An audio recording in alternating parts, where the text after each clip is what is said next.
welcome, and thanks for tuning in to the latest installment of the Driftr Podcast, Flights, Miles, and Abroad, with your hosts, Brandon Boone, Kiera Sandoval, and Brian Fontenelle. Learn how to maximize points, new interesting places to explore, stories from fellow travelers, and get your traveler questions answered from our weekly podcast.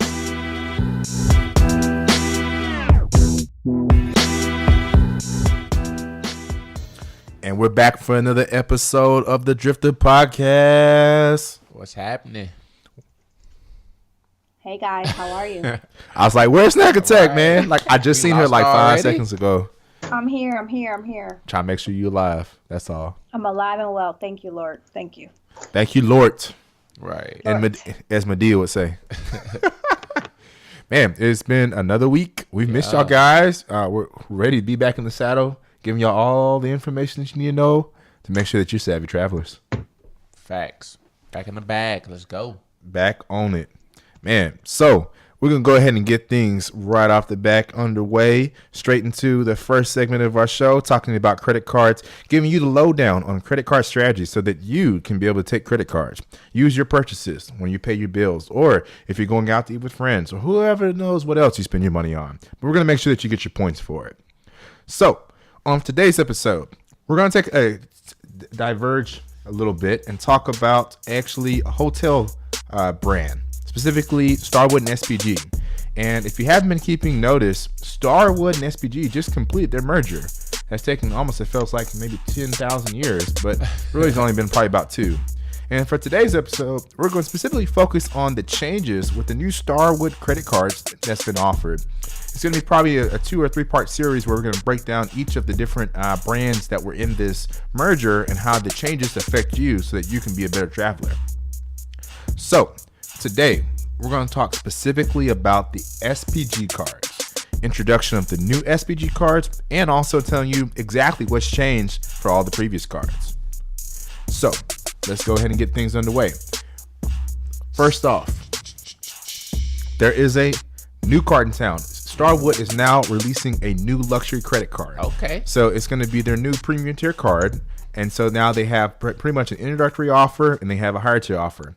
And I would kind of say it's really similar to the Chase Sapphire Preferred and Reserve, because both these cards are going to also still have an annual fee. So let's go ahead and break down the new luxury card that's coming in 2019, Brandon. 2019. So the new luxury card will have a $450 fee. Ooh. So it's the big bank Hank. Feel that pain, man. That's right on Brian level. I don't know. I have to look over this first before I make a decision. But so the fee $450, but you get $300 in statement credits for purchases at participating Marriott hotels. You get a $100 global entry or $85 TSA pre-check fee credit. You get Priority Pass Select membership. You also get an annual free night award up to 50,000 points after renewal. And you also get 15 elite night credits beginning in 2019. And you get I don't never know how to say this word, the Wi-Fi access, Boingo, whatever you say it. Those are the major benefits of this card. So it looked pretty good. Not too bad. I guess it's kind of worth the $450, especially with the 300 back in statement credits. If you like staying at Marriott hotels, I guess that's when it really benefits you the most. Yeah, definitely. And so one of the things to keep in mind is that now with Starwood and Marriott, they've now merged. You can take advantage of this as Marriott hotels and Starwood hotels. In the later episode, we're going to actually break down the new Starwood and Marriott program so you can understand it. But for the top tier card, definitely $450 annual fee. The $300 statement credits for Marriott definitely has a value, and $100 global entry if you're not already using that, because let's be honest, don't use pre-check, do global entry, you get both. Right. $15 more. And then on top of that, you get the Priority Pass Select. So if you don't have membership, you're able to get at least 2 guests in. You get one free night, which can almost offset the cost of the card, depending on what property you use. Yep. Especially if you're using 50,000 points, the property probably costs like $300 or $400 a night anyway. So that basically could pay for the card by itself. Getting gold status, that means you're getting late checkouts at Starwood hotels. So you can get almost at 2 or 3 o'clock late checkout. You also get some other you get upgrades to having not exactly a suite, but you get the corner rooms or the bigger rooms.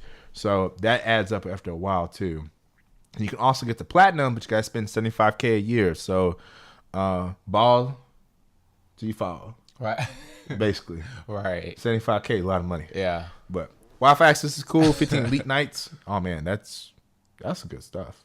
So elite night credits allow you to upgrade all the way up to the best room they have possible, which usually is suite. So you get 15 of those a year. Yeah, I still got like some I need to use one day. One day. But definitely, this card is definitely earning you a lot of points basically at Marriott hotels. So if you're traveling for work and you spend a lot of time traveling on the road, this is a great way for you to be able to rack up some hotel stays and get those hotel points. And the good thing is you're still keeping all of the partners to transfer points to, so you can transfer points. That's pretty dope. And I see that you get 6 times points on participate Marriott hotels, 3 times points at U.S. restaurants, right? And then and flights, and 2 times points on all other purchases. So yeah, so you're getting some good points, especially restaurants and flights. Those definitely add up. Right. I like. Wait, how many points you get on flights? 3x points. So if you travel for work, this is a good card for you. If Definitely. you're a Marriott person. Yeah. Right. And even if you're not, if you're traveling for work and staying at other hotels, I mean, great card to rack up because you get at least 2x points on all the purchases. So go stay at Hilton or La Quinta Inn. Oh. Motel 6. Motel 6. Rack up the points, man. Hey, get it how you live. Major shade is how I do. Nah. Ooh. Look, I'm under a tree right now.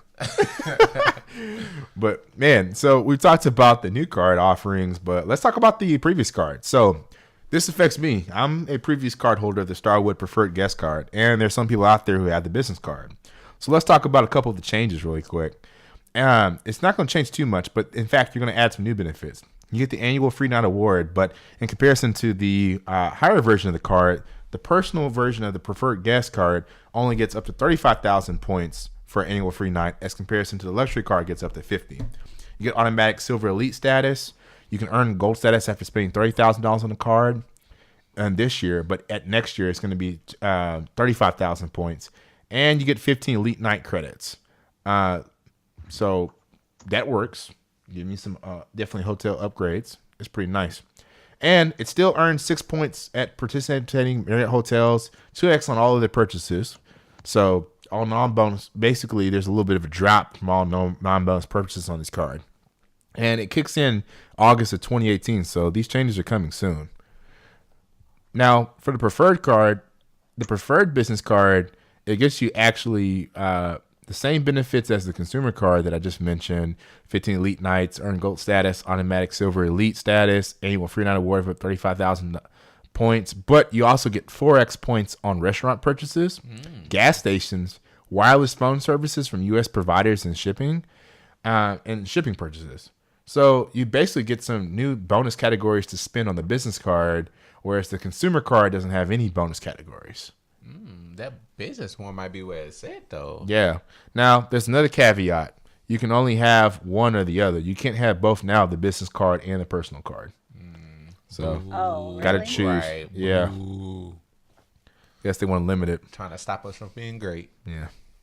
So, let's talk about it from a high level. The SPG luxury card, $450 annual fee, 6x Marriott earn, 3x bonus category earn, which is U.S. restaurants and flights booked directly with airlines, and 2x every day. Consumer card, $95 annual fee, 6x points in Marriott, no bonus categories, but you get 2x points on everyday earning. And last but not least, the SPG business credit card, $95 annual fee, 6x Marriott earn, 4x on your bonus categories, which includes U.S. restaurants, gas stations, and U.S. wireless phone services and shipping. And then you get the 2x everyday points. That's a lot to take in. Right. Yeah. And then I'm taking also, notes. just the one thing is that the luxury card gets the Marriott credit for $300, free night up to $50K. You get gold elite status, 15 status credits, also Party Pass, global entry, and Boeing Wi-Fi. The consumer card, no Marriott credit, $35K in value for a free night. You get silver elite status and 15 status credits, and it's the exact same on the SPG business credit card as well. So You get extra benefits on that luxury card, but you get some extra bonus categories on the business card. Right. The consumer card, we just got hosed. Right. I was about to say, it makes sense just to get the business card if you're going for the lower tier. Yeah. So they got your $95. Now they want $450. Mm-hmm. Yep. That's the luxury. That might be a good card to move on to. So we'll see. So are you going to get it or no, Brian? Verdict is still out on this one. I got other. I don't know. I don't know about that. I got other cards that are on the radar. So we'll see. Time will tell, y'all. And Brandon, what about you? I don't know if I'm about that 450 life yet. That business one though, that might be a different story. Yeah, the business card that's where it's at. And that's actually what I was trying to get before. I have the personal card, but I wanted to get the business one.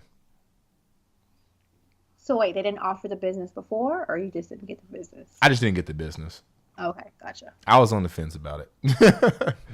It happens. Yeah. Okay, interesting. If you don't know, now you know. And when is this card coming out again? So the new card should come out somewhere in 2019. And 2019. The existing benefits, or existing cards, they're definitely going to have the benefits changed by August of 2018. So coming in a couple of months soon. Yay. Yeah, it's already May now. That's crazy. I know. Time is passing. It is May 1st.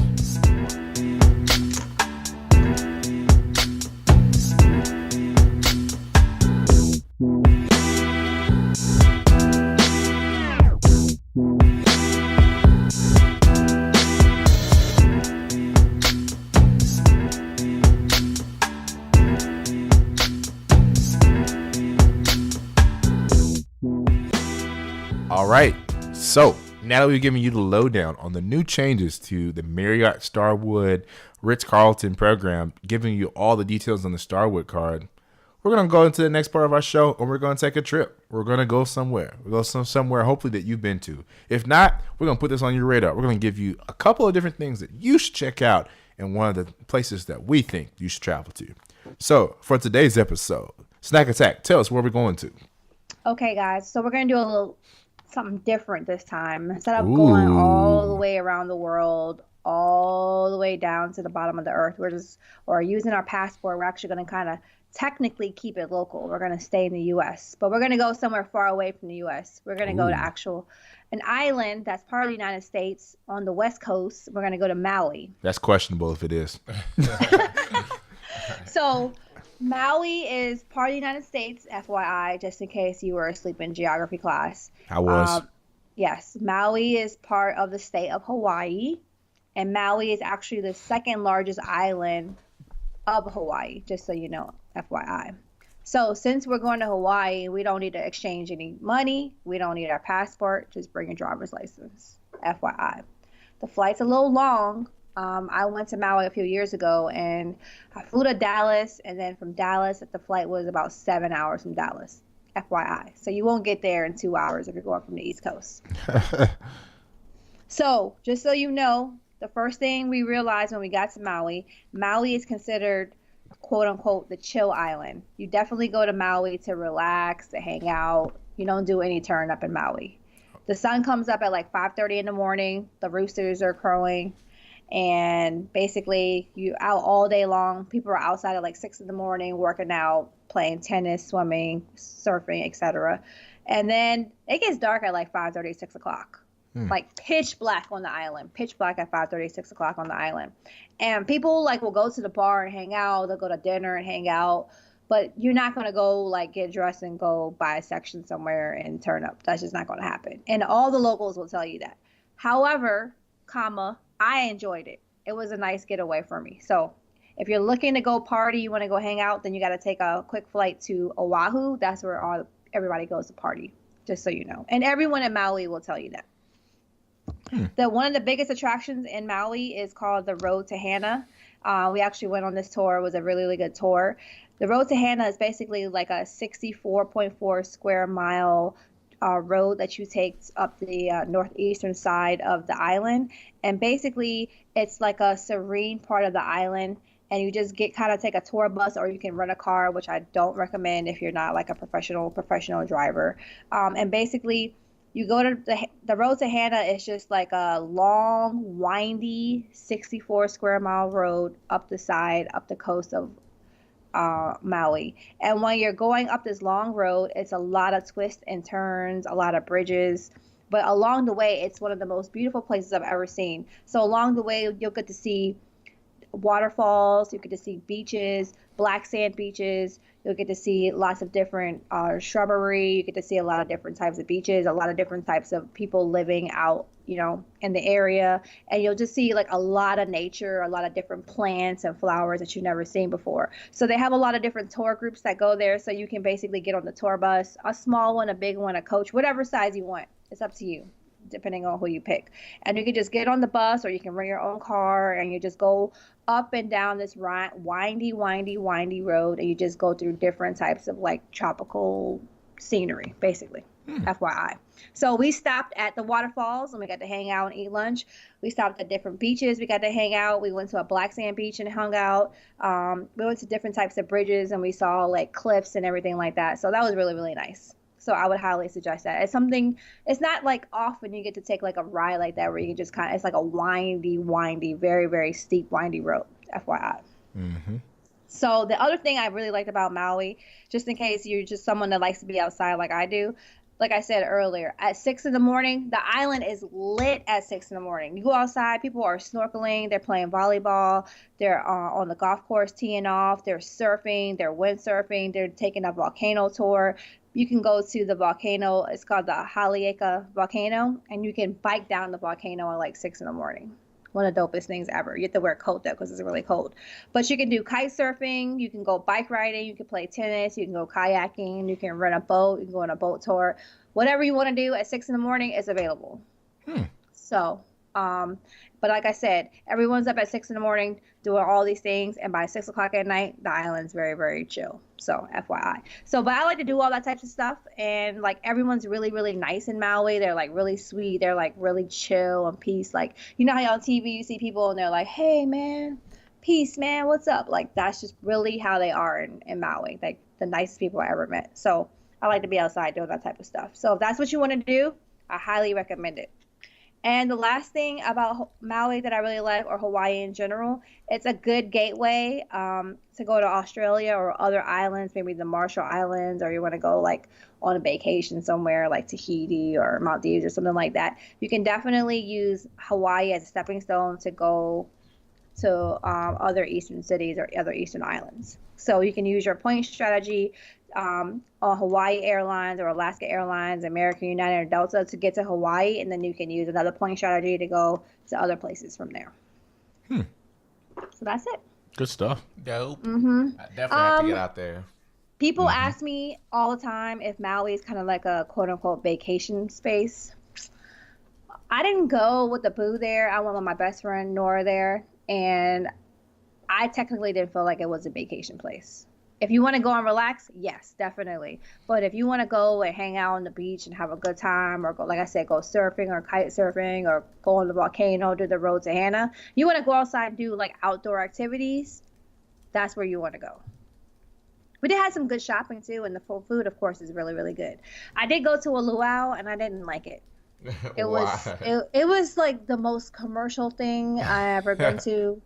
And I was just the best part of the luau was the scenery. Like the sun was setting, the sky was amazing. It had, when the sun was setting, it was like one of the most beautiful things. But other than that, I was like, okay, I want to go home now. Did they roast a pig? Yeah, and it wasn't that good. So, I mean, I don't know. It was a bunch of food I didn't want. It was just like purple potatoes and weird coleslaw that wasn't cold. I don't know. It was just stuff I didn't want to eat. So well, first of all, coleslaw just really belongs in the trash. So, I mean, somebody's offering wait a coleslaw, minute. they're not your friend. Wait a minute. Not necessarily. I mean, if you're eating roasted pig, a lot of people have coleslaw with their pig. So you know, you have pork. Was it really expensive out there? So, in my opinion, it wasn't. It was like I live in the DC area. It was just like I was at home. Oh, Like okay. Oh, they had okay. Target, they got Walmart. I mean, it was the same prices, if not cheaper. The gas was the exact same price as the Oh. DC area. It wasn't any more expensive. People than always DC say it's area. expensive. Oh, so it wasn't Yeah, on they the Iceland people level? do say that. So maybe it was Maui compared to the other islands because my cousin does live on the main island, and my aunt did say it was like $6-7 for a gallon of milk. So maybe Maui was a little bit cheaper than the other islands, but Gotcha. Maui definitely was just like being at home. Gotcha. It wasn't Iceland expensive? It was not Iceland expensive, Cool. not at all. Man, It wasn't. cool. Like we ate good every day, so That's what's up. like we had dinner outside under the stars on the beach. We went out and had brunch, and we did a lot of shopping. They have really nice boutiques there, ladies. So if you want to get some different stuff there, then that's where you want to go. Like I said, everyone's really, really nice. We did yoga there. We had a really good time. Like I would definitely go back in a heartbeat. That's good to know. good to Yes. know. Yes. And like I said, if you want to party, then you got to go to Oahu. And just so you know, if you want to go to the different islands of Hawaii from, each other, you have to take a plane. I thought you could take like a ferry or something like that. No, you have to book a ticket and catch a flight. FYI. Catching more of them flights though. Yes, exactly. And so it might be like a 30-minute flight, but you cannot take a ferry or anything like that. So, because I definitely thought I could take a ferry from Maui to Oahu. And they were like, no, you got to take a flight. And I was like, oh, never mind. You would think. So that's it. If you've been to Maui or that's on your to-do list, please let us know. We'd love to hear your feedback. If you have any questions, please let me know. I am always here as a resource. Definitely. Thanks, Snack Attack. No problem. Every week, the Driftr Podcast features dialogue and stories from our travel community. Real stories from real travelers. If you want to join our travel community, please visit signup.driftertravels.com. Have a question about the podcast? Want to submit a question of the day or a topic for consideration?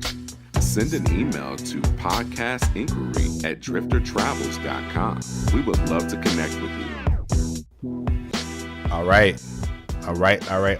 So, if you haven't taken your trip to Maui, I'm pretty sure that you're booking your flight after that description that Snack Attack just gave of all the wonderful things you could do. So, if we don't get there before you, please share the pictures. Make sure that you can go online using Instagram.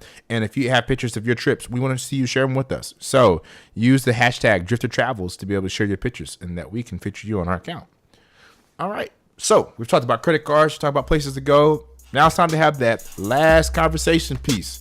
That roundtable discussion where we discuss things that are important to you as a savvy traveler. We're trying to get down to the nitty gritty of the things that you just want to know, and we're going to be able to answer them today. So for today's open discussion segment of our show, we're going to focus on the topic of how has travel changed your life for the better? That's that real talk right there. That real talk. Getting serious on us. Just a little bit. So let's start things off, B. How has travel changed your life for the better? I mean, I ain't in these streets no more. Well, you were on the sidewalk to begin with.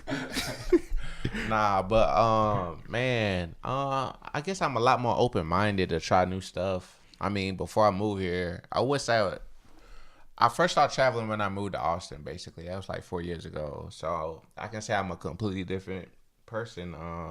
I try different foods. I go hiking now, like I would never done that 4 years ago. Skiing. So it really opens my mind to new cultures, and I feel freer, man. I'm on my Kanye right now. I feel freer. Uh-oh. Not Kanye. I'm finna Not get my today. philosophy on. Too soon. Too soon, fam. Too soon. But nah, so that's the biggest thing for me, for sure. Just a lot more open-minded to try new stuff. That's a nice look. What about you, Snack Attack? I can go like really deep, but I'll keep it. I'm gonna reel it back in. I won't go that far. Keep it 100. So, travel has helped me, I guess, deal with loss in my life. After my mom passed away, I went to Europe for a little while, and I was like, I'll be back later. And it helped me mourn the loss of her and get on with my life. So it's helped me with that. And I feel that like every time I go out of town or out of the country after that, it just helps me appreciate all the things that I have in my life now. Mm-hmm. Like we take for granted the Wi-Fi that we have, all the food that we have available, you know, all the resources that we have available. Uber, there's ATMs on every street, you know, whatever we want is basically at our fingertips. So it just helps me appreciate that. And like Brandon said earlier, it helps me appreciate other cultures. You know, not everybody in America outside, you know, not everybody here is the same way outside of here, and it helps us appreciate, you know, where we come from and where we're going. It just helps me appreciate, you know, people that come here and make something out of nothing, because a lot of people weren't handed a lot of things. So that's it. That was 100. That was 1,000. Yeah. Let me get my Kleenex now. Hold on. Right. Okay, there you go. Had a little sniffle. Don't have us crying too. Right. That was so deep. Come on now. So deep. Mm-hmm. So what about you, bro? Brian? Right, where you at? Moment of truth. Where am I at? Man, so when I think about travel and what it's been able to do, it definitely has helped me, kind of to what Snack Attack said. Appreciation is one thing that I think I've gotten more than anything. Like, when you travel and you go to a third world country and you see the peacefulness that somebody lives without the first world issues that we often think about. Oh, I don't have Wi-Fi. Oh, my cell phone doesn't have connection. Oh, I'm trying to upload this picture and it didn't get to Instagram fast enough. Ooh, I was trying to hop in that Twitter conversation and it didn't make it. Oh, you know, I want to go shop till I drop. And you see people who don't have very much in life but happiness. It makes you look at life totally different. Yeah. Totally agree. Like, I'll never forget going to Dubai. And one of the things that they do by law is that the amount of money that you save at the end of the year, you have to give 10% of what you've saved to somebody less fortunate. Wow. And I was just like so moved by that I started doing that with friends, and people had no idea. Like, if somebody, like a friend of mine was like, hey, I need a bind, I just ask how much. And I go look at my savings, like, how much did I save? All right, 10%, here you go. And they ask, well, you know, why'd you do this? I'm like, oh, it's just, you know, something I've just chosen to do.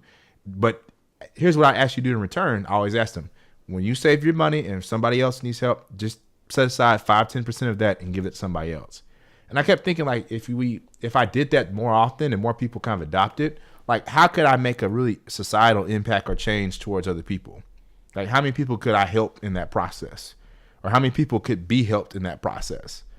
And if I hadn't traveled to have my mind like warped around what I challenged to know as what is life, I never would have had that experience, and it never would have shaped my own character and growth. And I think also traveling by myself and going to a country by myself, it really taught me a lot about communication of where I actually had struggles. Because going to another country, not speaking their language, and having to communicate what you need, you get out of the point of expecting people just to understand what you're saying, and getting to the point really where you're really focused on how can I effectively communicate what I need, because I have no other options. Yeah. So, like, from a personal standpoint, when I think about travel has definitely molded, shaped, or grown me and helped me to develop areas that I may have had opportunities in, while also providing me with lifetime experiences that will never allow me to go back to my previous way of thinking. Facts. It also grows you as a person, too, because you can't be irresponsible in traveling. No. Like, you're not going to make it. You're going to lose your passport, or you're going to lose your money, or you're going to end up in Cuba. And in Cuba with credit cards and no cash. Oh, my God. It really matures you. Like, I don't think I ever met just, like, an immature person that, like, just travel all the time. Like, they're responsible. Okay, I take that back. But still, I still think it helps with your personal growth, though. It definitely does. Yeah, it does. It does help you. If you got out there and made mistakes, you know better next time. And I think that a lot of people now, especially with the power of social media, they tell other people, hey, listen, when you go to Cuba, bro, cash only, take some euros, do not take your credit card. You know, when you go to Dubai, ladies, you cannot be uncovered. You need to cover yourself. You know, if you travel with men, it might be a little bit better, et cetera, et cetera. You know, I tell women when they go to West Africa, you know, you probably need to go as a group, go with somebody that you know, make sure you know somebody out there. don't do this, don't do that, et cetera, et cetera. So you just let people know what's going on so they don't make the same mistakes you made, or, make the mistakes you've seen other people make. Facts.